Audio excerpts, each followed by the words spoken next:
Assalamualaikum warahmatullahi wabarakatuh.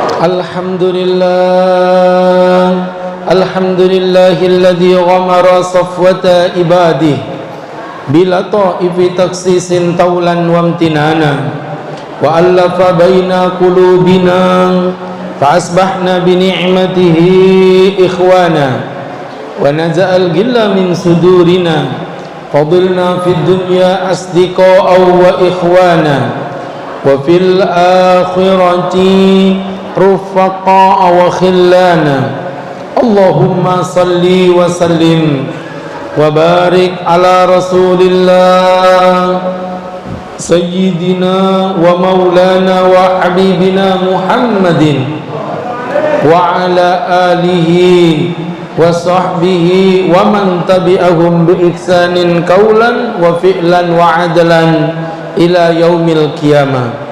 أما بعد hadratul muhtaramin, segenap para pimpinan yang kami muliakan, terkhusus kepada Bapak Lurah Sepinggan Baru, terkhusus pula kepada Ketua Masjid Jami Imanul Wafa, terkhusus pula segenap para pemimpin, para tokoh masyarakat, tokoh agama, para ulama, para habaib yang kami ta'zimi, serta seluruh hadirin hadirat yang mencintai Allah dan yang sibuk bermain HP yang dirahmati Allah Subhanahu wa ta'ala.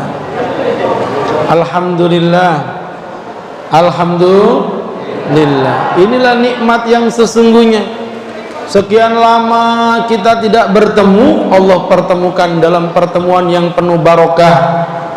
Ini pertemuan yang sudah lama kita rindukan. Atas nikmat dan izin Allah, PPKM turun pada level kedua, Allah pertemukan kita. Inilah yang wajib kita syukuri. Kadang-kadang Ustadz sering bilang, orang itu nganggap nikmat itu pasti selalu kaitannya dengan nikmat harta, ya kan? Sehingga Pak Ustadz, kalau saya kaya raya, hidup saya pasti bahagia. Oh, tidak jamin hadirin. Kemarin Ustadz diundang di salah satu kompleknya orang kaya, Bu, terkenal di Balikpapan.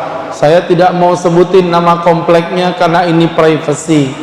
Inisialnya saja Balikpapan Baru. Jadi subhanallah, Bu, Ustadz diundang, Pak, rumahnya mewah, istrinya cantik jelita, anaknya solih-solihah. Saya udah batin, ini orang pasti hidupnya bahagia.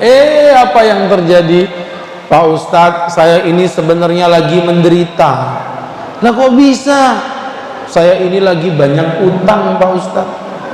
Ini rumah mewah kayak begini kok banyak utang, gimana? Udah, ini rumah dijual laku berapa?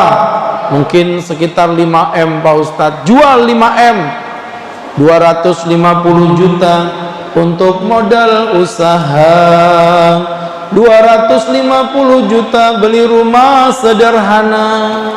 Sisanya berapa, Pak? Lihat, ngitung aja nggak bisa, gimana mau punya coba, ya? Jadi Bapak Ibu yang berbahagia, sisanya 4,5M, ya Bu, buat bayar utang. Tinggal di kampung tidak apa-apa daripada tinggal di komplek elit banyak utang, ya kan? Apa dia bilang, Pak Ustadz, apalagi utangku ada 12M, Pak Ustadz. Masya Allah. Makanya lihat, orang rumahnya mewah, utangnya banyak, beda sama orang Imanul Wafa, rumah oleh sederhana, hutang banyak juga, ya. Kelihatan potongan wajahnya ini, kelihatan, Pak. Jadi subhanallah, makanya Ustadz bilang nikmat itu bukan di sini. Apa ini, Pak?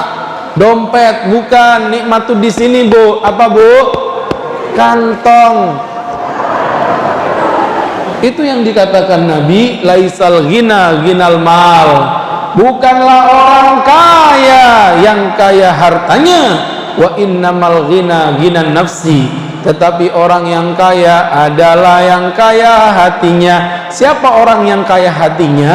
adalah orang-orang yang mudah bersyukur. Itulah hamba-hamba VIP yang dikatakan Nabi, wa qalilum min ibadiyasy syakur, dan sedikit hambaku itu yang bersyukur. Makanya di masa pandemi gini Pak, mohon maaf, berapa banyak orang yang rezekinya berkurang saja stres. Tapi mohon maaf Pak, saya kemarin ketemu sama siapa? Seorang ibu kantin di sekolah, bukan berkurang rezekinya, betul-betul off, tapi dia senyum-senyum saja karena beliau pintar mensyukuri nikmat yang diberikan Allah. Berapa banyak perempuan ditinggal suaminya kawin lagi, stres, depresi, gantung diri, mati. Itu perempuan yang bodoh. Suaminya enak-enakan sama janda muda, dia di kuburan mati disiksa. Tapi ada perempuan, kemarin saya diundang Pak, di salah satu spa terkenal. Ibu tahu spa tidak? Ibu taunya urut, ya beda. Ini spa yang mahal itu Bu. Ustadz diundang Pak, ya Allah. Ada seorang wanita berparas ayu, mata sipit, kulit putih, hidung mancung, bibir mungil, tinggi badan 173, lebar badan 29,4 cm. Apa lo enak dilihat? Kalau yang kayak gini ya gampang lupa saya, wajahnya ndak ada yang sedep begitu.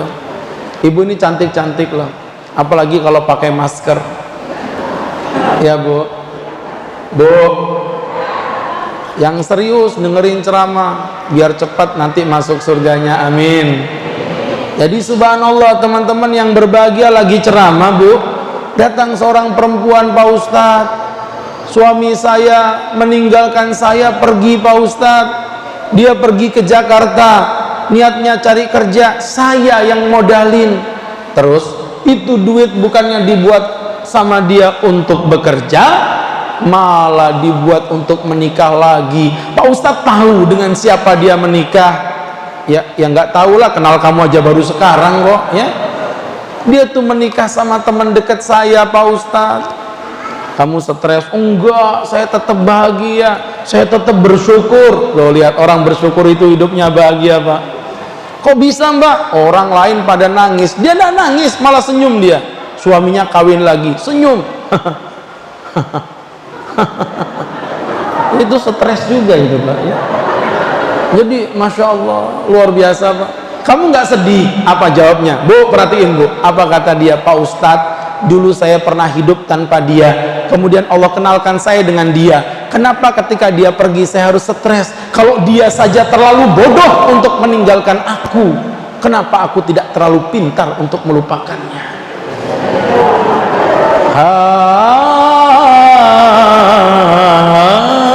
Angin kenceng Bu, jilbabnya terkipai, luar biasa. Ya Allah, jadi ngerti maksudnya ya, orang bersyukur tuh hidupnya bahagia. Maka kita bersyukur, alhamdulillah punya anak, bersyukur. Makanya ada namanya akikahan. Punya istri, bersyukur, makanya ada namanya walimahan. Punya duit, bersyukur, makanya ada namanya tasyakuran. Kalau orang Balikpapan jangan ditanya Pak, serius, saya ini dakwah di Balikpapan hampir 20 tahun Pak. Masya Allah, orang Balikpapan kreatif, tidak pernah mati gaya, syukurnya itu ada aja. Sampai saya itu pernah Masya Allah diundang salah satu hotel terkenal di Balikpapan, Pak Ustadz bisa nggak ceramah di hotel kami? Bisa, alhamdulillah. Tapi ini di hotel Pak Ustadz, apa Ustadz berkenan? Ya tergantung, kalau acaranya baik-baik aja nggak ada masalah walaupun di hotel. Acaranya apa? Ini acaranya syukuran Pak Ustadz. Oh, kalau syukuran mantap, enggak apa-apa, saya mau. Alhamdulillah, bener Pak Ustadz, bener. Cuman syukuran apa dulu nih kalau boleh tahu? Ini syukuran dalam rangka pembukaan diskotik baru Pak Ustadz. Mudah-mudahan dengan doa dari Pak Ustadz, diskotik kami makin barokah dan diridhoi Allah Subhanahu wa Ta'ala. Barokah gundulmu situ. Diskotik kok barokah.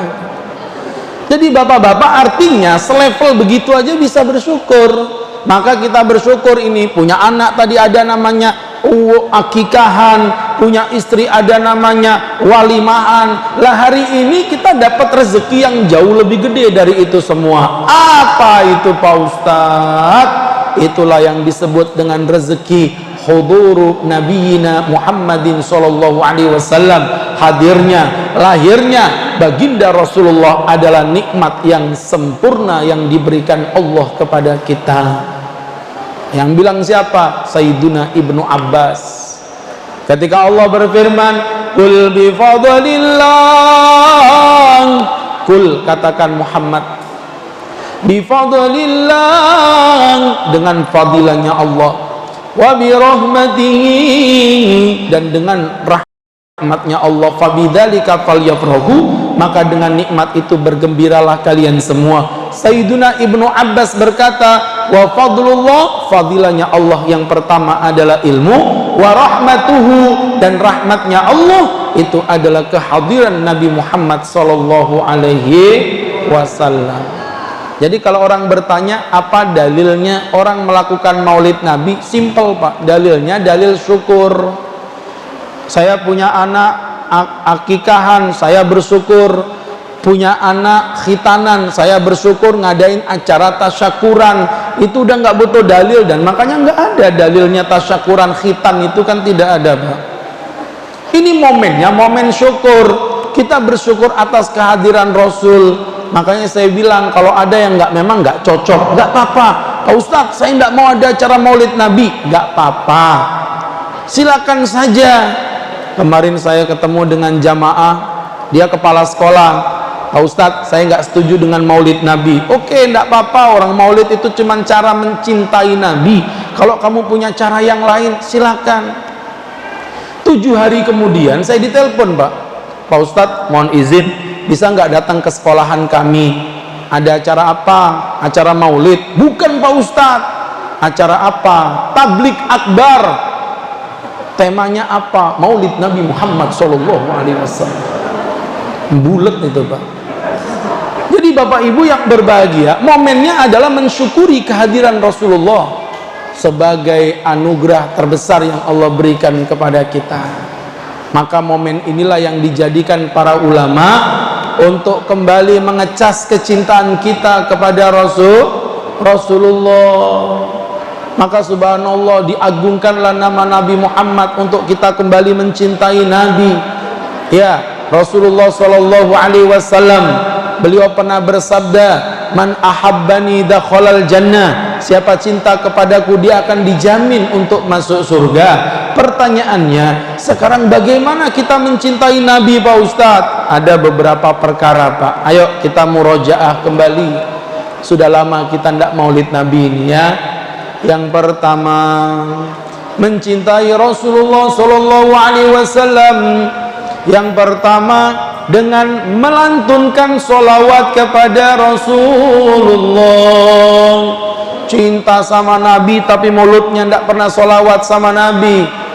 Makanya bapak-bapak mohon maaf, sholawat ini zikir yang unik Pak. Semua zikir itu pasti terikat. Terikat dengan apa? Ada yang terikat dengan waktu. Contoh, zikir sore nggak mungkin dibaca pagi. Zikir pagi nggak mungkin dibaca sore. Ada pula zikir yang terikat dengan keadaan. Pak, membaca alhamdulillah itu zikir yang baik apa yang buruk? Bu, alhamdulillah itu zikir yang baik apa yang buruk? Baik. Tetangga ibu ada yang meninggal dunia, alhamdulillah. Tampar memang bapaknya. Artinya zikir ini punya aturan. Tapi coba sekarang sholawat kepada Nabi. Mau senang, Allahumma sholli ala Sayyidina Muhammad. Mau sedih, Allahumma sholli ala Sayyidina Muhammad. Mau pagi, mau malam, Allahumma sholli ala Sayyidina Muhammad. Zikir yang tidak berbatas oleh apapun.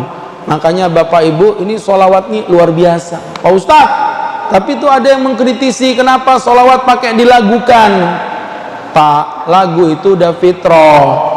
Bahkan orang yang mengharamkan lagu sekalipun, pada hakikatnya mereka menyenandungkan lagunya. Lu azan tuh pakai lagu enggak? Ayalah salat.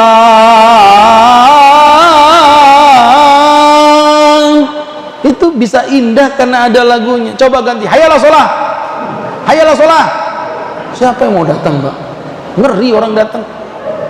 Loh, orang ngaji itu kan ada lagu Bayati, ada lagu Hijaz, ada lagu Saka. Ini yang paling suka Bapak, lagu Saka ya, Saka hendak ikam sakarepmu dewe.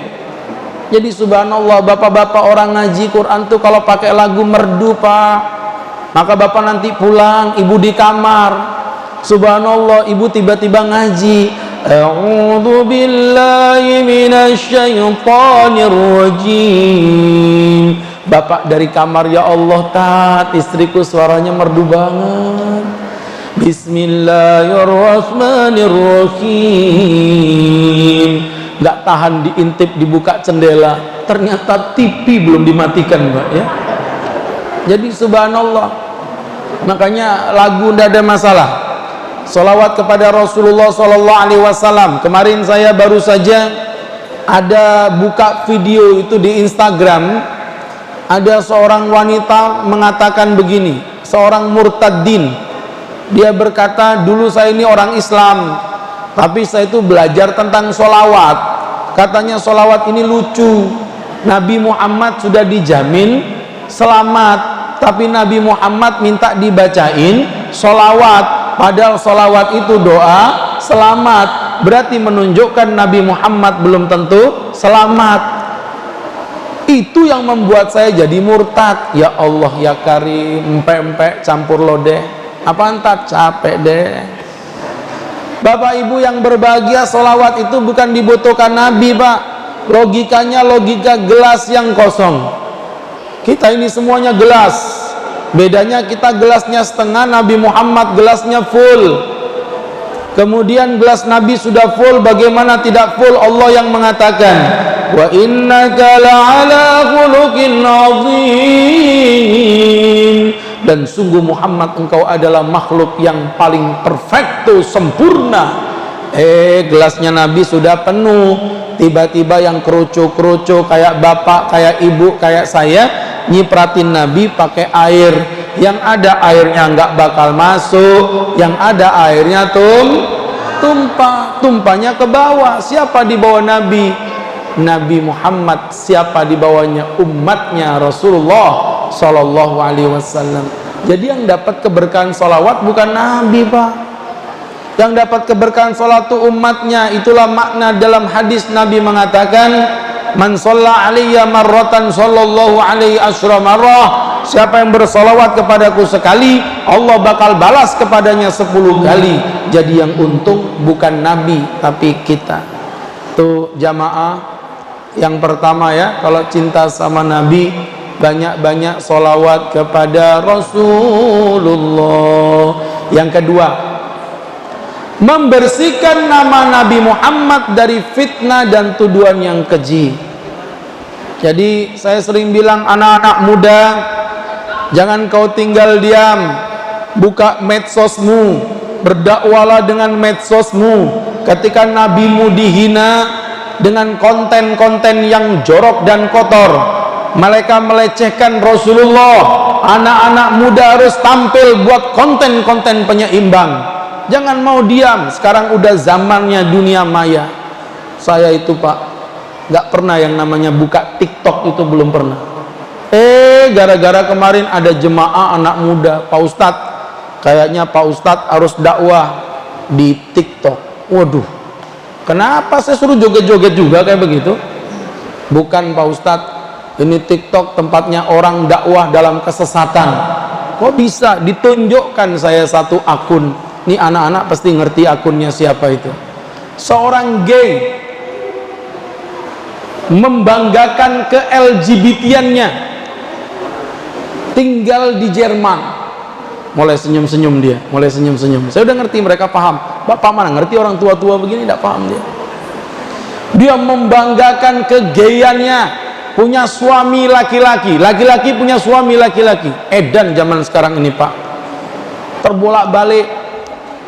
Yang perempuan pakai cincin gambar tengkorak, yang laki-laki cincinnya Doraemon. Yang perempuan naik moge, motor gede Ninja 700 cc. Yang laki-laki naik Scoopy warna pink gambar Dora. Helmnya ada tulisan cabi-cabi, aku cantik. Ya Allah. Bapak tahu akun tadi itu berapa followersnya? 3 juta pengikut, sama dengan akunnya Ustadz Abdus Somad. Iya kan? Jadi subhanallah bapak-bapak yang berbahagia. Maka saya bilang ini masuk dalam dunia YouTube. Parah. Dia bilang katanya aku jadi gay ini bukan permintaanku, ini asli dari Allah. Mana mungkin Allah mengazab aku hanya karena sesuatu yang Allah sendiri yang mengkehendakinya. Jadi orang tuh kalau bodoh kadang-kadang mikir, iya juga ya. Nih lihat Pak, hati-hati. Yang seperti ini akun-akun murtad menghina Nabi. Apa? Muhammad itu teroris. Kenapa kalian percaya dengan Muhammad? Astaghfirullahaladzim. Baru kemarin malam saya diundang ceramah di SPN, Sekolah Polisi Negara, di stal kuda depan Brimob.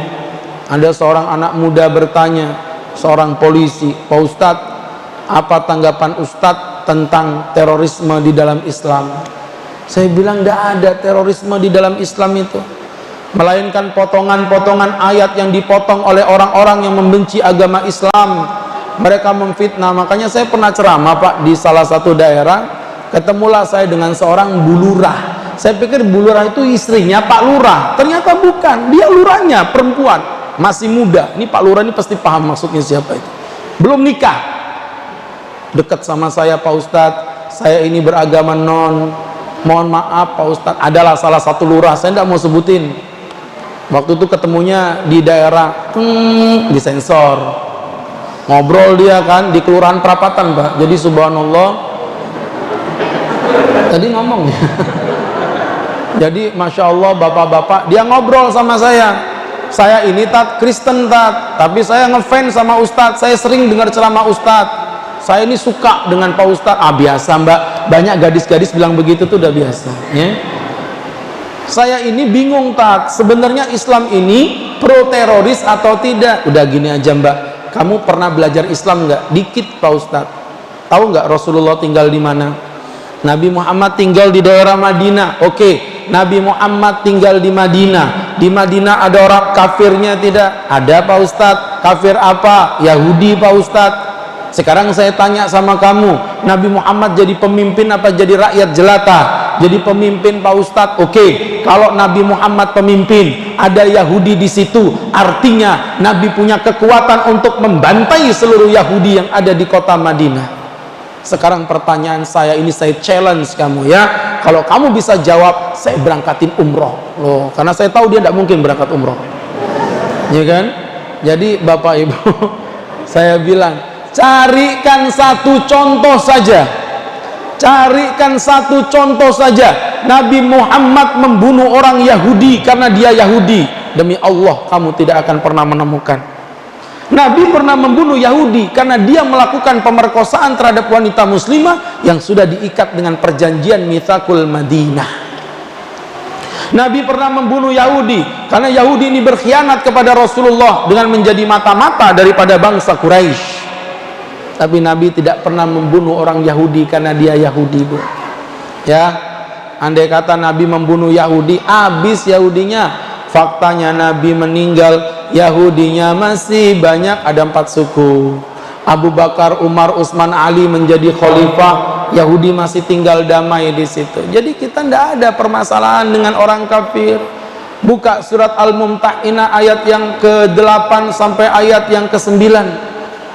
Di situ Allah Subhanahu wa taala mengatakan, la yanhakumullahu 'anil ladzina lam yuqatilukum fid din wa lam yukhrijukum min diyarikum. Tidak ada halangan kepadamu terhadap orang kafir yang tidak memerangimu, orang kafir yang tidak mengusirmu. Antabarruhum wa tuqsitu ilaihim. Engkau berlaku adil kepada mereka dan berbuat baik kepada mereka. Artinya kita berbuat baik dengan mereka yang berbeda agama, kita berbuat baik dengan kepada mereka yang berbeda akidah dengan kita. Boleh Pak Ustadz? Boleh. Syaratnya 2. Apa itu? 1, mereka tidak mengganggu kita. Yang kedua, mereka tidak memerangi kita. Tapi kalau mereka mengganggu kita, umat Islam adalah macan tidur yang kalau kau biarkan engkau akan lewat dengan selamat, tapi kalau kau mengganggu kami, kami akan bangkit dan menyerang anda. Bahasa anak muda, ikan bawal, ikan teri, ente jual, aneh beli. Begitu. Cakep gitu loh Pak, nggak gaul banget sih di sini ya. Udah telat, males ya. Jadi teman-teman yang dirahmati Allah, umat Islam ini tidak pernah ganggu siapa-siapa Pak.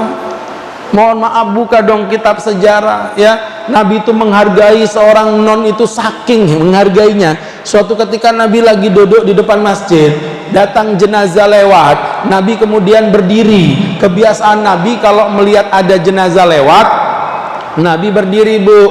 Nah ketika Nabi Muhammad berdiri, ada yang bilang, ya Rasulullah, innaha janazatun yahudiyatun. Itu tadi jenazah Yahudi ya Rasul. Kenapa engkau berdiri? Buka kupingnya lebar-lebar. Apa kata Nabi? Ya, dia memang Yahudi. Alaisat nafsan, tapi bukankah dia manusia? Jadi sampai sebegitunya Rasulullah menghargai sisi kemanusiaan manusia. Tidak pandang bulu, mau Islam mau non. Bahkan sama-sama Islam pun berbeda madhab dalam berpandangan, wajar. Ini gontok-gontokan senengannya. Orang jatuh di jalanan, tolong Pak, kaki saya sakit. Islam apa kafir? Islam Pak. NU apa Muhammadiyah? NU Pak. NU PKB apa P3? PKB Pak. PKB-nya Gus Dur apa Muhaimin? Mati orang ini Pak. Ya Allah, nyebelin banget gak sih?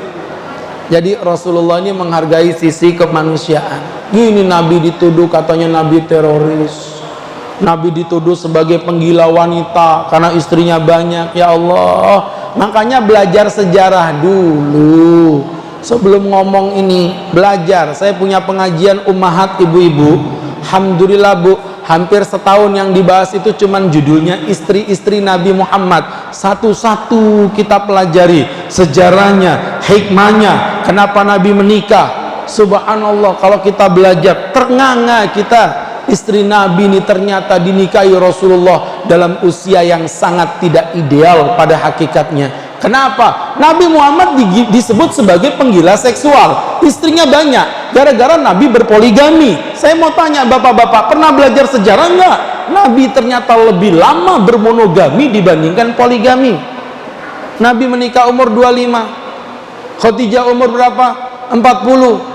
Sampai akhirnya Nabi Muhammad berumur 50 tahun, Khadijah meninggal dunia. Pak, mohon maaf, berarti 25 Nabi, 25 tahun Nabi itu bermonogami. Baru pada saat 50 tahun ke atas berhijrah ke Madinah, Nabi menikah dengan istri pertamanya Saudah binti Zam'ah. Umurnya 55 tahun. Puas? Ada yang mau 55 tahun? Saya carikan sini Pak. Kata bapak, ngapain Tat kalau 55 tanggung, ngerepotin tiap hari ke rumah sakit, periksa kolesterol, ya kan? Jadi bapak-bapak, Nabi Muhammad ini Masya Allah, nabinya orangnya ganteng, Nabi ini perfect, sempurna hadirin. Rambutnya di antara telinga dengan bahu segini Bu, ya Allah, gondrong-gondrong mantap, gelombang seperti gelombang lautan. Mirip kayak bapak ini, rambutnya menggelombang seperti gelombang tsunami, ya kan? Nabi Muhammad pipinya putih merona. Jangankan pipi Bu, ketiaknya pun warnanya putih. Kok Ustadz tahu dari mana? Dari hadis lah, masa ngintip sembarangan aja. Dalam sholat istisqa, Nabi angkat tangannya tinggi-tinggi. Nabi kalau istisqa doanya bukan begini Pak, karena istisqa ini udah parah. Doanya begini, ya Allah, ya Allah. Saking tingginya baju Nabi ini longgar, karena longgar nyelorot. Akhirnya kata para sahabat, hatta yura bayadu ibtaihi, sampai terlihat putih ketiaknya Rasulullah. Jadi Nabi ketiaknya saja putih. Loh, orang tuh mukanya putih saja, belum tentu ketiaknya putih. Ini ibu-ibu ini putih-putih, saya tidak jamin dalamnya bagaimana, ya kan? Jadi subhanallah Bapak Ibu yang berbahagia, Rasul ketiaknya putih, saking beningnya sampai keringatnya pun wangi Bu, ya kan? Nabi Muhammad tertidur, Aisyah ambil tisu, dilapin keringatnya Rasulullah, dimasukkan ke dalam kantong. Aisyah pergi ke pasar, satu pasar gempar semua. Aisyah, wangi apa ini Aisyah? Kata Aisyah, demi Allah tidak ada satu tetes parfum pun yang menyentuh diriku selain bekas keringat Rasulullah Sallallahu Alaihi Wasallam. Bu, ibu, nanti pulang ambil tisu, tungguin bapak tidur. Cara ngambilnya begini, perhatiin. Ibu taruh di kantong, ibu pergi ke pasar Sepinggan, pasti meninggal semua orang-orang itu, Pak. Rasulullah sempurna. Muhammadun basyarun wa laisa kal basyari. Beliau ini manusia tapi bukan manusia. Maksudnya apa? Sempurnanya Rasulullah, sempurnanya Habibullah. Ka'annama khuliqta kama tasya'u. Kata penyair, seakan-akan Rasulullah itu diciptakan sesuai pesanan kehendaknya sendiri. Ya, bapak-bapak lahir tidak pernah diberi pilihan kan, mau pilih hidung mancung apa hidung mungil atau hidung yang pesek, ya kan? Tapi bapak jangan kecil hati. Tot, kenapa hidungku pesek? Loh, bapak pikir pesek itu jelek? Mana dalilnya kalau pesek itu jelek? Tidak ada. Kita ini bilang pesek jelek karena kita tinggalnya di komunitas perpesekan internasional. Ustadz pernah tinggal di Arab 5 tahun, Bu. Lihat orang mancung, Pak, yang tukang jalanan tuh yang nyapu-nyapu pinggir jalan mukanya kayak Nabila Sakib semua, Bu. Arab mancung-mancung biasa, lama-lama. Lagian orang Arab itu hidung mancung itu resiko tinggi, Pak. Tabrakan, hidung patah, operasi mahal. Kita ini bersyukur dikasih Allah hidung yang safety. Tabrakan, hidung aman, gigi rontok, Pak, ya. Jadi subhanallah, naudzubillahi min dzalik, ya. Jadi jamaah yang berbahagia, Nabi kita ganteng, istrinya pada tua, kecuali Aisyah cuman satu doang, yang lain janda. Bapak pikir sendiri, bapak pikir Nabi bodoh nggak tahu yang lebih bagus janda sama perawan? Nabi tahu perawan lebih bagus, tapi Nabi tetap memilih janda. Itu menunjukkan bahwa pernikahan Nabi kepada janda bukan pilihan Nabi, tapi kehendaknya siapa, Pak? Allah. Ya kan? Nabi tahu perawan lebih bagus, maka kita disuruh nikah itu dengan perawan sama Nabi loh. Bayangin ya, itu sama kayak Ustadz ditanya, Ustadz Agus nih sukanya wanita tipe apa? Suka yang gimana? Kalau saya, Bu, suka perempuan itu yang kulitnya putih, rambutnya lurus, matanya sipit. Berarti menunjukkan Ustadz suka dengan wanita apa itu namanya itu? Cina. Nah, ketika Ustadz menikah, otomatis ibu sudah membayangkan, pasti istrinya Pak Ustadz ini mukanya kayak orang Cina. Sampai di pelaminan bapak shock, ternyata istri saya bukan kayak orang Cina, justru matanya belotot, rambutnya keribu, bibirnya tebel, kulitnya hitam. Berarti menunjukkan Ustadz nikahnya di Papua. Dipaksa, sembarangan aja dipaksa, Pak, di Papua. Emang pon. Jadi subhanallah, dipaksa, Bu, di Papua. Ya, jadi jamaah yang berbahagia, Rasulullah butuh pembelaan. Saya demi Allah nggak sakit hati. Ada orang non menghina Rasulullah, saya nggak sakit hati, karena saya tahu mereka tidak tahu. Fa innahum qaumun la ya'lamun. Mereka tidak paham. Tapi di mana kita ini? Di mana umat Rasulullah? Kenapa kita tidak membela Rasulullah Sallallahu Alaihi Wasallam? Makanya harus belajar sejarah. Itu tugas kita yang kedua, membela Rasulullah. Yang ketiga, hatiin, kalau cinta sama Nabi, menjadikan Nabi sebagai suri tauladan dalam akhlak yang sesungguhnya. Jadi ngaku cinta sama Nabi, tetapi tidak punya akhlak yang baik kepada sesama manusia, jangan ngaku cinta kepada Rasulullah Sallallahu Alaihi Wasallam. Ya Pak, mohon maaf ibu-ibu,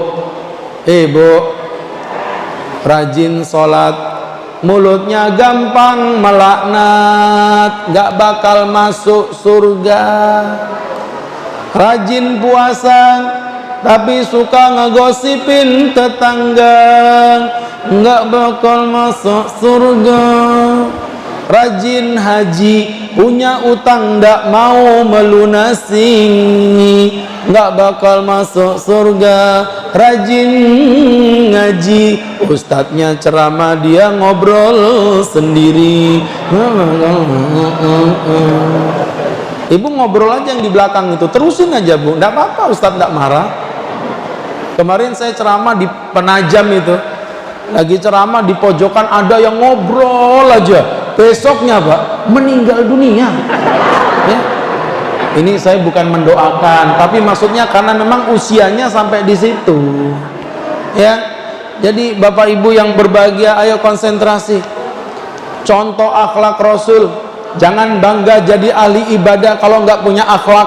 Saya pernah berjumpa dengan guru saya. Nak, kamu dulu jadi santri, kamu dulu jadi orang bodoh, kamu dulu nggak punya ilmu, di kampungmu kamu didudukkan pengajian paling belakang. Sakit hati apa tidak? Tidak Pak Kiai, mantap. Tapi sekarang kau udah punya ilmu, kau dipanggil ustadz, kau dihormati orang, ada acara di kampungmu, kau ditaruh paling belakang. Sakit hati enggak? Saya tersenyum. Kata Pak Kiai, lebih baik jadi orang bodoh tapi berakhlak daripada orang punya apa ilmu tetapi tidak memiliki akhlak, isinya cuman kesombongan. Naudzubillahi min dzalik. Setan itu diusir sama Allah itu gara-gara apa? Sombong. Makanya kemarin saya diundang oleh mbak-mbak komunitas sosialita. Jadi ada pengajian sosialita bu, dari 74 anggota itu yang cantik ada 96 Pak. Masya Allah, bening-bening gitu. Saya berangkat tuh ngantuk, sampai sana ngelihat mereka itu semangat begitu. Beda tadi saya datang sini semangat, ngelihat ibu-ibu nih ngantuk mata saya ya. Jadi subhanallah ya bu. Dia emosi dia. Jadi teman-teman yang berbahagia, nih mbak-mbak sosialita, Pak Ustadz ada apa? Bisa nggak Ustadz ngisi pengajian? Bisa, tapi bukan di tempat kami loh Tat. Terus di mana? Kami mau bakti sosial Tat. Di mana? Di salah satu lokalisasi. Dia sebutin nama lokalisasi XXX begitulah. Saya nggak mau sebutin, nanti takutnya bapak malah terpancing ke sana ya. Inisialnya nggak usah lah ya. Inisial pun tidak. Jadi ketika Ustadz datang, subhanallah Pak, ke tempat situ pengajian. Saya bilang, oke Mbak, saya mau datang tapi nanti tolong dijemput ya. Kenapa sih Tat? Biasanya Ustadz datang sendiri. Ya ini kan tempatnya beda Mbak, lokalisasi. Ini fitnah. Saya nggak mau nanti ada fitnah. Oh nggak mungkin lah Tat. Jemaahnya Ustadz nih kayak artis-artis cantik-cantik, bening-bening, Ustadz biasa aja. Masa sama lokalisasi pelacur kayak begini aja Ustadz tertipu, tergoda? Nggak mungkin. Mbak, jangan begitu. Dalamnya lautan ada yang tahu, dalamnya sarung siapa yang tahu. Iya kan? Jadi subhanallah Bapak Ibu, akhirnya saya diantar bu, datang ke lokalisasi itu, sampailah Ustadz di Manggarsari. Masya Allah ya. Nyebut lagi tadi ya. Jadi ketika Ustadz datang ceramah sopan Pak, Ustadz menghargai. Ada Ustadz itu mereka ambil anduk, ditutupnya kepalanya pakai anduk, rambut ditutup, roknya pendek setengah paha, duduk bersila. Saya ceramah ini bingung, dilihat dosa nggak dilihat sayang begitu Pak ya. Jadi Masya Allah Bapak Ibu, akhirnya pulang ceramah saya di mobil tanya sama mbak-mbak tadi, Mbak jujur ya, apa yang kamu rasakan ketika melihat pelacur? Pak Ustadz, saya mau jujur tapi beneran Ustadz nggak marah? Enggak, ngomong aja. Saya kok merasa jijik Pak Ustadz ya. Ntar dulu, jijikmu itu berbahaya Mbak. Kenapa Tat? Itu beda-beda tipis.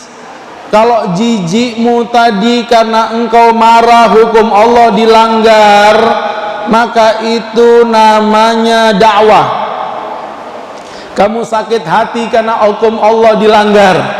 Tapi kalau jijikmu itu dikarenakan kamu ngerasa bahwa dirimu lebih baik dari pelacur tadi, hati-hati. Demi Allah, pelacur itu bisa jadi lebih mulia daripada dirimu. Kenapa Pak Ustadz? karena pelacur cuman berzina, sedangkan kamu sombong. Setan sudah masuk surga pun diusir ke neraka gara-gara sombong, apalagi kau tidak pernah masuk surga, sombong pula, hidup lagi. Jadi artinya apa jamaah? Kesombongan akhlak kita terkadang membuat kita lebih hebat dari orang lain. Ibu pakai jilbab panjang, kena angin, wow, jilbabnya terkipai, set, luar biasa. Ada cewek pakai rok pendek, pahanya kelihatan, roknya setengah paha, belahan setengah dada, otaknya sisa setengah saja. Subhanallah, ibu langsung dagunya naik set 3 cm, dadanya naik 5 cm, set, tidak kelihatan, depan ada renov paret kejebur mati, buk, iya kan?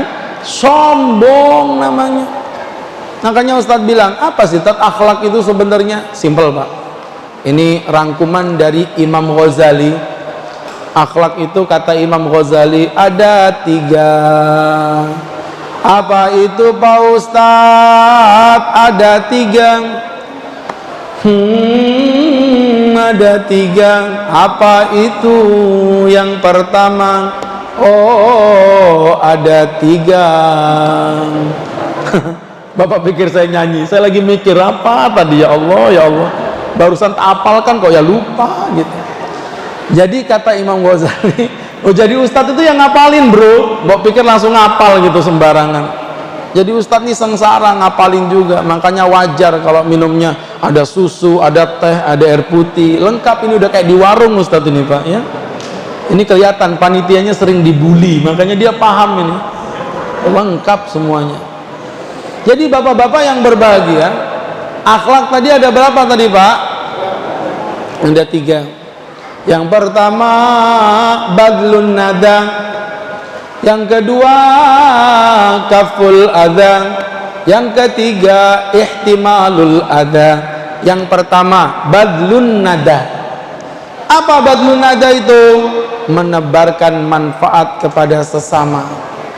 Jadi akhlak itu yang membuat orang menjadi nyaman dengan kita. Khairun nas anfa'uhum linnas, sebaik-baik manusia adalah orang yang paling baik bermanfaat kepada sesama. Ada sampah, ambil sampahnya, masukin tong sampah. Itu namanya akhlak. Ngelihat batu di depan jalan, takut motor kepleset, singkirin, itu namanya akhlak. Sampai depan jalan situ, masya Allah, tuh mobil laju-laju begitu, ada nenek-nenek mau nyebrang, ayo nek saya seberangin nek.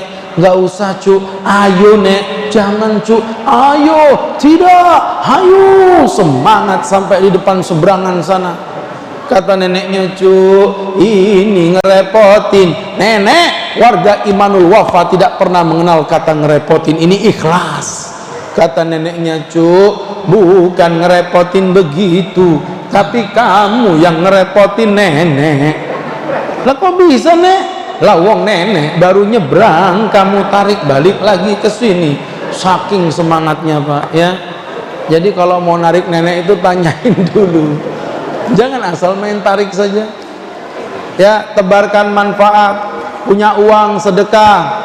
Ini di masa-masa pandemi banyak orang terdampak ekonomi. Orang tuh ayo bareng-bareng keluarkan rezeki. Berapa yang kita punya, sedekah jangan dilihat dari jumlahnya, yang penting banyak tapi ikhlas daripada sedikit tidak ikhlas ya. Jadi bukan jumlah Pak, yang penting banyak tapi ikhlas daripada sedikit tidak ikhlas. Dan tidak mesti banyak, yang penting jangan sedikit, itu aja ya. Jadi teman-teman yang berbahagia, ibu, sedekah yang gampang, cek 1, datang ke tempat tukang bensin ya, Mas isi ya 28.000, enggak 30 aja Mbak, 28 isi 28, nih duitnya 30, kembali 2.000 Mbak, udah bawa aja. Itu namanya sedekah yang simple. Datang ke masjid Imanul Wafa, woi Qurannya udah banyak, tapi kayaknya belum punya kitab hadis. Datang ke toko Gramedia, beli kitab Riyadhus Shalihin beserta terjemahan dan syarahnya, tulis wakaf, gak usah bilang pengurus, taruh saja, pahala. Lihat sini ada jeda, belikan sandal jepit. Siapa tahu ada orang punya sepatu takut basah, beli sandal jepit, tulisin wakaf, taruh, gak usah bilang pengurus, taruh, pahala. Beli makanan yang lezat, yang enak, dibungkus yang cantik, gantungin di motor Aerox warna putih KT6642KI. Gak usah bilang sama yang punya motor, taruh saja, pahala. Motor siapa itu? Hah? Ya Bu, jadi teman-teman yang berbahagia, yang dimuliakan Allah, tebarkan manfaat. Itulah arti akhlak yang sesungguhnya. Yang kedua adalah kaful adha, menjaga diri tidak menyakiti orang lain. Menyakiti orang lain itu dosa. Menyakiti orang lain itu dosa. Jangankan menyakiti fisiknya, jangankan menyakiti hartanya, bahkan menyakiti perasaannya pun itu berdosa di mata Allah Subhanahu wa ta'ala. Jadi mohon maaf Bu ya, kadang ini lidah memang tak bertulang. Ya Allah Mbak, lama nggak ketemu selama pandemi, badanmu tambah gemuk ya. Padahal ini ibu-ibu lagi diet, nggak makan nasi 3 bulan Pak. Panik nggak? Panik lah, masa enggak? Ya kan? Jadi bapak ibu yang berbahagia, Mbak ya Allah lama banget gak ketemu, perutnya isi ya, kok bisa? Suaminya kan di lokasi. Hah? Apa itu maksudnya? Mulut itu kalau udah ngomong Masya Allah ya Pak. Makanya hati-hati, mendolimi orang itu adalah pintu terbesar penghalang kita ke neraka. Secara fisik suka nyakitin tetangga, kadang-kadang talang air terlalu maju, nyipratin airnya masuk ke dalam jendela. Hati-hati Bu, yang begitu itu harus diteliti. Kita harus punya sensitivitas. Masya Allah, perasaan juga begitu, kalau ngomong dijaga. Apalagi zaman begini fitnah, itu ya jualan bakso bisa laris Mbak. Kenapa? Ya iyalah, dia kan pakai ilmu pelet, dia pakai ilmu pengelaris. Astagfirullahaladzim Bu, kalau nggak ada bukti, tobat. Tobatnya gimana Pak Ustadz? Minta maaf. Terus kalau habis minta maaf, klarifikasi. Ibu-ibu Imanul Wafa telah beredar berita hoax yang mengatakan baksonya terbuat dari babi. Demi Allah, saya yang menyebarkan, saya minta maaf. Dan yang benar bukan dari daging babi, tapi daging kucing, sama aja ya, bukan dari daging sapi. Begitu. Ini ibu-ibu juga sama nih, suka memfitnah ustadz itu. Apa itu? Pak Ustadz Agus itu orang ustadz kok ganteng, itu fitnah. Ibu wajib klarifikasi. Ibu-ibu Imanul Wafa telah beredar berita hoax mengatakan Ustadz Agus itu ganteng. Mohon maaf, itu saya membuat fitnah. Beliau tidak ganteng, demi Allah beliau itu ganteng banget. Begitu ya. Ibu kalau mau muntah, muntahin aja Bu, nggak apa-apa. Jadi artinya apa? Ini mulut dijaga, jangan nyakitin orang. Secara harta juga gitu Pak, menyakiti orang. Gimana Pak Ustadz? Ngutang nggak mau bayar ya. Saya sering bilang hati-hati yang suka utang nggak mau bayar. Antum mau ibadah, antum mau sujud, sampai jidat konyok, hidung pesek, gigi rontok, pupil berantakan, kumis dak karuan, bulu ketek berterbangan melambai-lambai di atas awan, ibadahnya nggak akan diterima sama Allah. Yang ngomong siapa? Bukan saya, Nabi. Nafsul mu'min mu'allaqatun bidainihi. Jiwa seorang mukmin akan digantung dengan hutangnya. Barra bin Azib datang membawa mayat. Ya Rasulullah, sholatin mayat ini ya Rasul. Nabi bilang, alaihi dainun, dia punya utang. Qalu na'am, enggih Nabi, dia punya utang. Alau malun yakdi daina, dia punya uang yang bisa membayarkan hutang-hutangnya. Qalu la, tidak Nabi, dia mati kering, tidak ninggalin apa-apa. Kata Nabi, aku Muhammad tak sudi, aku Muhammad tak rela menyolatin orang yang mati masih punya utang belum bayar. Nih wajah Bapak kenapa tegang begitu Pak? Kayaknya banyak utang betulan nih. Jadi Masya Allah, ayo segera dibayar. Jadi nggak bisa hilang utang itu, walaupun Bapak Ibu sudah meninggal dunia. Utang itu cuma lunas dengan 3 perkara Pak. Yang pertama bayar, yang kedua dibayarin, yang ketiga diikhlaskan. Jadi pertama bayar. Ini ada yang punya utang nggak? Ada yang punya utang tidak?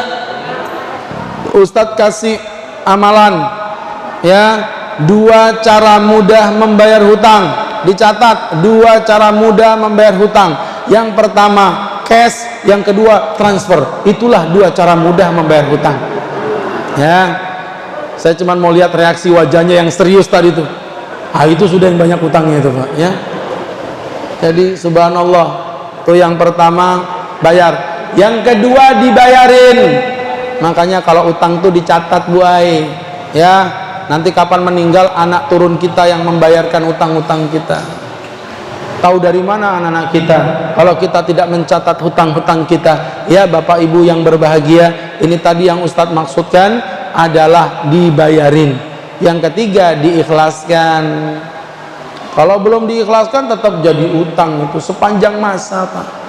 Makanya saya sering bilang, kalian yang pernah berhutang kepada diriku, kau bisa lari dari mukaku, tapi kelak kita pasti akan bertemu. Ketika di yaumil mahsyar, aku akan menuntutmu. Bayarlah di dunia dengan hutangmu, dengan uangmu, atau kelak di akhirat kau bayar dengan pahalamu. Ini mantap ini kalau di tag orang-orang yang punya utang ini Pak ya. Jadi bapak-bapak yang berbahagia, tidak akan ada lepas utang akan selama-lamanya. Nah ini yang kedua. Yang ketiga, ihtimalul adza, menanggung respon kalau disakiti. Itu gimana sih respon kita? Itulah akhlak Pak ya. Kalau disakiti jangan dibalas dengan kezaliman. Orang jahat dijahatin, lah apa bedanya kita dengan dia? Sama aja kan. Kambing apa kucing? Apa bedanya kambing sama kucing? Jadi kalau orang jahat dijawab dengan kesuksesan ya Bu. Ada orang jahatin ibu, jawab dengan kesuksesan. Kemarin tuh ada perempuan ditinggal sama suaminya, dicerai tanpa sebab. Habis itu nangis-nangis di depan saya. Saya bilang, Bu, jangan nangis, bangkit, cari laki-laki yang lebih ganteng, lebih kaya, lebih sempurna. Kalau udah dapat, nikah halal, naik mobil Fortuner di depan mantan suamimu. Tetet, assalamualaikum. Begitu. Itulah membalas kejahatan dengan kesuksesan Pak. Hanya bapak-bapak yang berbahagia, nih tentunya luar biasa ya. Kalau disakiti harus jadi pribadi yang kuat. Itu akhlak namanya. Kemudian yang keempat, mencintai Rasulullah SAW dengan apa? Mutabaah kepada Nabi, mengikuti semua ajaran yang dibawa Rasulullah SAW. Mau makan kayak Nabi, mau tidur kayak Nabi, mau bahkan istinja kayak Nabi. Misal contoh minum itu kalau satu gini jangan diteguk langsung gluk-gluk, nggak boleh, tapi dijeda 3 kali. Kenapa Pak? Agar kita sempat bernafas, air masuk dipompa sama oksigen sama jantung kita. Kalau kita cuma masuk begini numpuk dia di satu bagian. Jadi minum itu gini prakteknya, contohnya ya, buang di luar, jangan dibuang di atas gelasnya. Nggak paham ini, saya ulangin lagi ya. Gitu ya, dibuangnya di luar, jangan dibuang di dalam gelasnya. Rasulullah melarang kita, wala yatanaffas ahadukum fil ina. Janganlah kalian membuang napas kalian di dalam air ya, ditiup-tiup begini, nggak boleh ya. Bapak Ibu yang dirahmati Allah, apalagi minuman orang Bapak tiup-tiup masa-masa Covid Corona, nggak boleh. Jangan tiup Pak, ini masa Covid nih, Masya Allah ya. Kita dulu sholat ngelihat orang batuk biasa saja. Coba sekarang Bapak sholat sampingnya gini Allahu Akbar ya. Jadi Bapak Ibu yang dirahmati Allah, jaga napasnya, tidak boleh ditiup-tiup, itu tidak boleh Pak. Niup makanan itu makruh. Ini minuman ya, datang lalat, tuh lalat jangan dibuang, tenggelamin dulu, diangkat, lalat dibuang, air diminum. Jangan kebalik, air dibuang, lalat dimakan ya. Kok gitu tak jorok tak? Itu yang diajarkan Nabi. Ternyata kata Nabi, fa inna fi ahadi janahaihi daun wa fil akhari shifa. Sebelah kanannya ada penyakit, sebelah kirinya ada bakteri.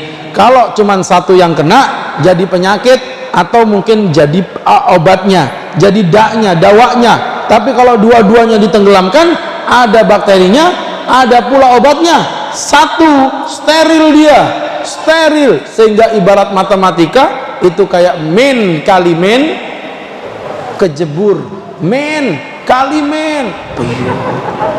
Ngerti nggak sih? Min kali min. Jadi masya Allah hadirin, minum ada aturannya, sampai meludah ada aturannya Pak. Bapak tahu meludah itu nggak boleh ke depan, nggak boleh meludah ke kanan, meludah itu ke kiri Pak. Begitu yang diajarkan Nabi, baik di dalam sholat maupun di luar sholat, meludah ke kiri. Ya, mau di dalam masjid, di luar masjid, meludah ke kiri, kecuali supir. Jangan berani-berani meludah ke kiri, karena pasti akan ditamparin penumpangnya. Apalagi supirnya Pak Lurah, macam-macam itu ditamparin betulan itu. Ya, jadi subhanallah aturannya ada. Bahkan orang mau tidur ada aturannya. Tidur itu ada aturannya. Ya Bu, kalau tidur sunahnya wudhu dulu sebelum tidur. Jadi berwudhu, ya kan? Habis berwudhu baru tidur. Nggak boleh tidur dalam kondisi tidak berwudhu, hukumnya makruh. Apalagi buat mereka yang junub, dengerin, yang berhubungan suami istri nggak boleh langsung tidur. Habis berhubungan wudhu dulu, habis wudhu semangat, berhubungan lagi, wudhu lagi, semangat lagi Pak Ustadz. Ya berhubungan lagi, kapan tidurnya?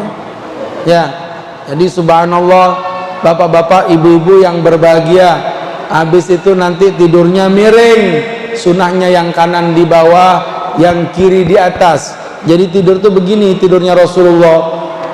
Tidur yang paling buruk tengkurap. Kalau tidur telentang Pak Ustadz jangan. Tidur telentang itu fakta ilmiah membuktikan tidur telentang bisa menyebabkan kematian dalam seketika. Ya, telentang, telan paku, telan baut, telan palu, nggak boleh. Pasti nggak paham dia ya. Susah ngomong sama orang tua-tua begini nih, susah Bu. Ya. Jadi bapak ibu yang berbahagia, telentang, tang itu loh Pak. Bapak telan mati nggak coba? Matilah. Tidur sambil telan tang, mati. Tidur tuh yang bagus itu apa? Miring. Kalau tengkurap, Nabi benci. Kata Nabi itu tidurnya setan.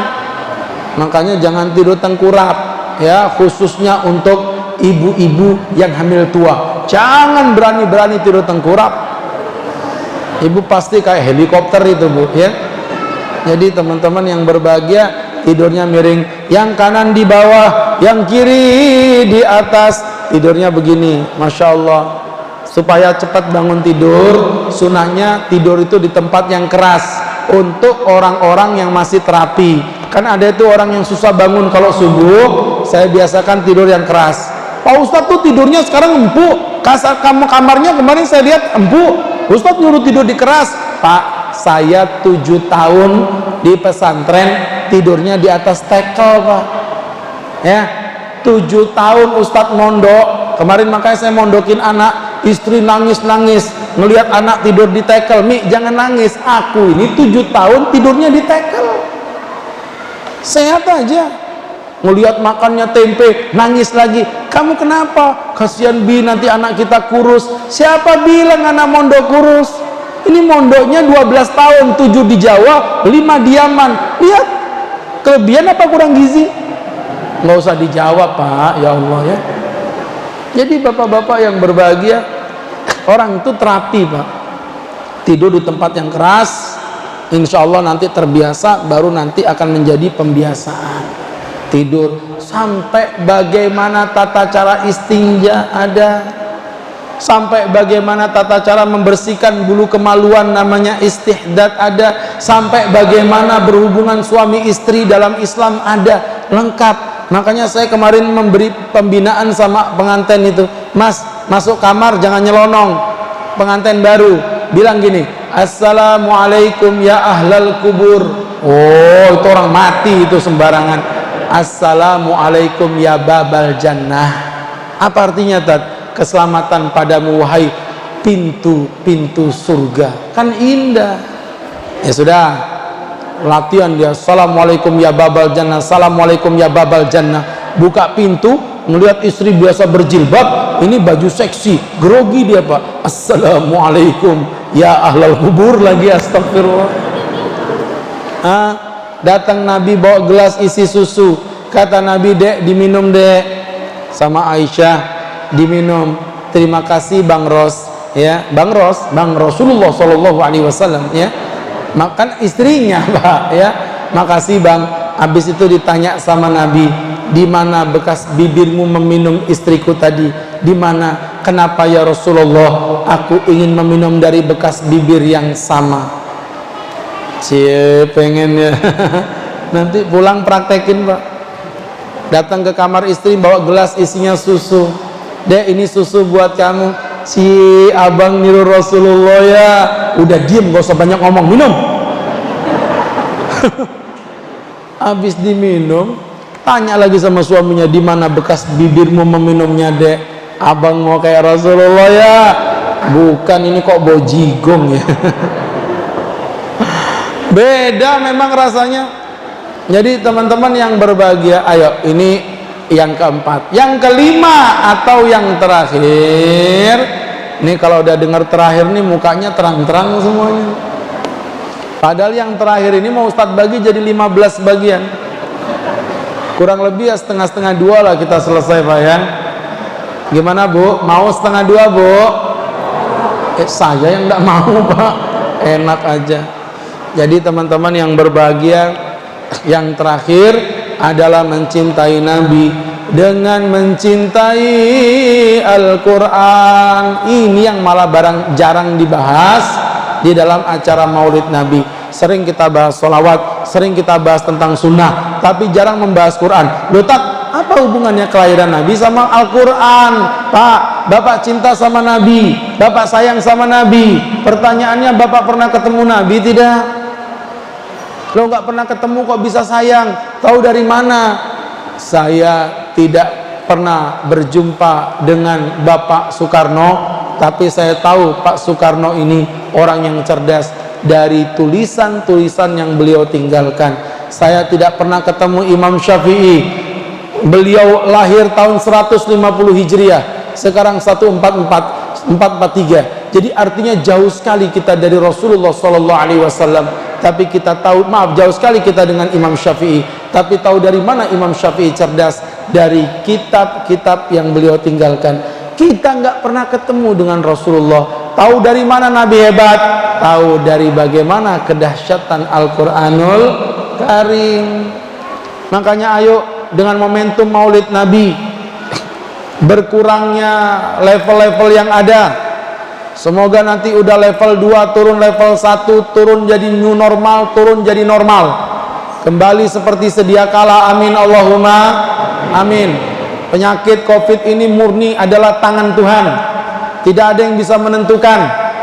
Ada orang, Masya Allah Pak, orang Pertamina pulang dari Jakarta karena dia ngerasa badannya sehat, OTG. Malam-malam dia cium bibir anaknya yang masih bayi, saking gemesnya bibirnya dicium. Pagi-pagi dia periksa itu, ternyata positif, konfirmasi positif COVID. Nangis dia, Pak. Kenapa nangis? Dia bukan nangisin dirinya, nangisin anaknya. Kasihan Pak Ustadz masih bayi. Sudah diperiksa dulu anaknya. Setelah diperiksa anaknya negatif, Pak. Mau apa Bapak? Allah yang nentukan. Padahal bibir ketemu bibir, kalau kita ngobrol virusnya lompat. Ini bibir ketemu bibir, itu kepleset, nyampe sudah dia. Tapi ternyata Allah belum berkehendak, negatif anaknya. Sebaliknya ada perempuan dari masa pandemi akhir tahun 2019 sampai hari ini 2021 tidak mau keluar sama sekali. Apa yang terjadi? Positif hamil. Jadi bapak ibu yang berbahagia,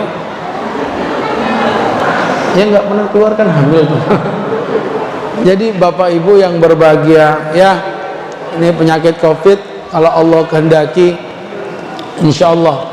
Saya kemarin itu jujur Pak, sempat putus asa. Ini COVID ini sampai kapan kita begini ini ya Allah ya. Ternyata saya dapat motivasi. Ada dulu itu namanya virus Spanyol, flu Spanyol, tahun berapa gitu saya lupa. Mungkin bapak ada yang tahu. Itu virus flu Spanyol ternyata bertahan sampai sekian tahun.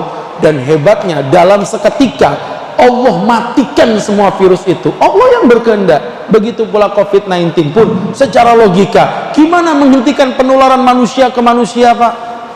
Tidak mungkin, kita ini makhluk sosial akan terus bertemu. Ternyata subhanallah ada tangan Allah di belakang. Kalau Allah mau dengan sesuatu yang ia katakan kun fayakun, maka semua virus-virus ini akan dimatikan oleh Allah subhanahu wa ta'ala. Begitu, makanya kita masih optimis. Makanya bersamaan dengan momentum Maulid Nabi ini, ayo pengurus masjid digerakkan, itu namanya, mohon maaf ya, kajian Quran ya, buat kelas-kelas khusus. Ini Pak Ustadz kelas A, kelas B, kelas C. Yang ikut bukan anak-anak. Kalau anak-anak biasa, yang ikut kai-kainya, supaya nggak kelihatan sama cucunya, adain ngajinya habis sholat subuh ya Pak, insya Allah jadi barokah. Kita ini ngaku cinta Quran tapi tidak bisa baca Quran. Kalaupun bisa kadang-kadang belum benar. Idza jaa nasrullahi wal fath, salah. Idza jaa nasrullahi wal fath, itu mat wajib mutasil. Qul a'udzu birabbil falaq, salah. Qul a'udzu birabbil falaq, begitu. Qul a'udzu birabbin nas, salah. Qul a'udzu birabbin nas. Jadi ngaji itu gitu Pak ya. Ada kai-kai itu umurnya 60 sekian tahun, datang ke rumah belajar ngaji. Saya rekomendasikan pergi ke TPA. Belajar dia ke TPA sama anak-anak kecil. Nggak malu kai? Enggak.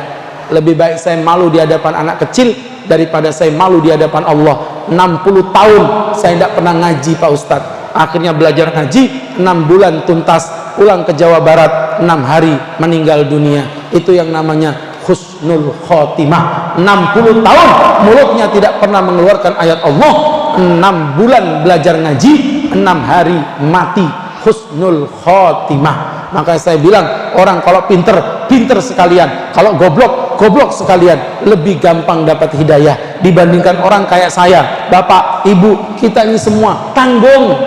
Dibilang pinter, enggak. Dibilang enggak, memang, ya kan? Goblok juga dong Pak ya. Jadi subhanallah, Bapak Ibu yang berbahagia ngaji Quran, punya anak-anak penghafal Quran, ya Allah ya Pak, senangnya punya anak-anak penghafal Quran. Makanya dulu ada kiai punya anak cantik Pak, dilamar orang mental semua. Kenapa? Pak Kiai syaratnya itu mantap Qurannya. Akhirnya terseleksi 3 orang.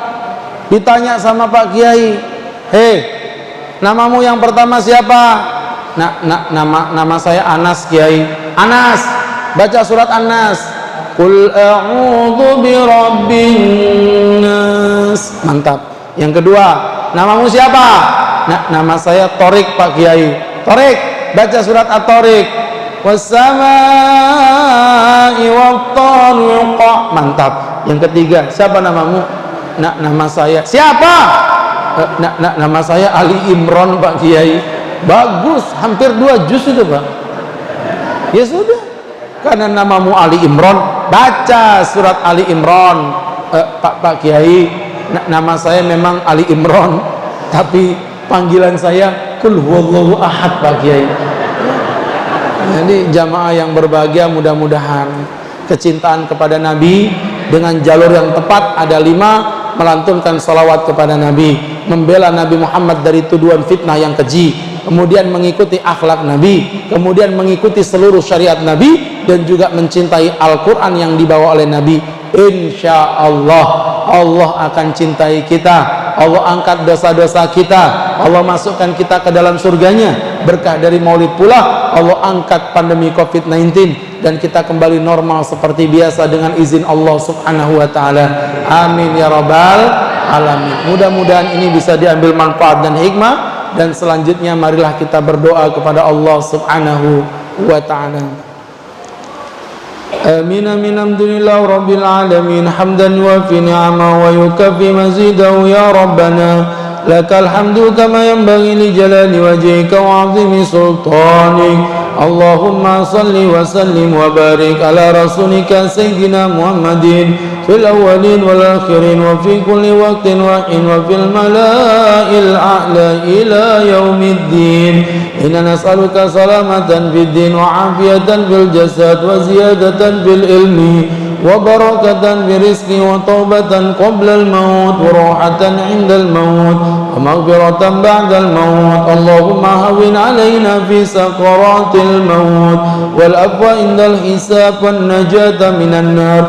Allahumma ba'idna waqfatna minal qurana ba'idna waqfatna wa ahlana wa azwajana wa auladana wa aba'ana wa ummatana wa dararina minal qurana khalidina fiha abadan bi rahmatika ya arhamar rahimin.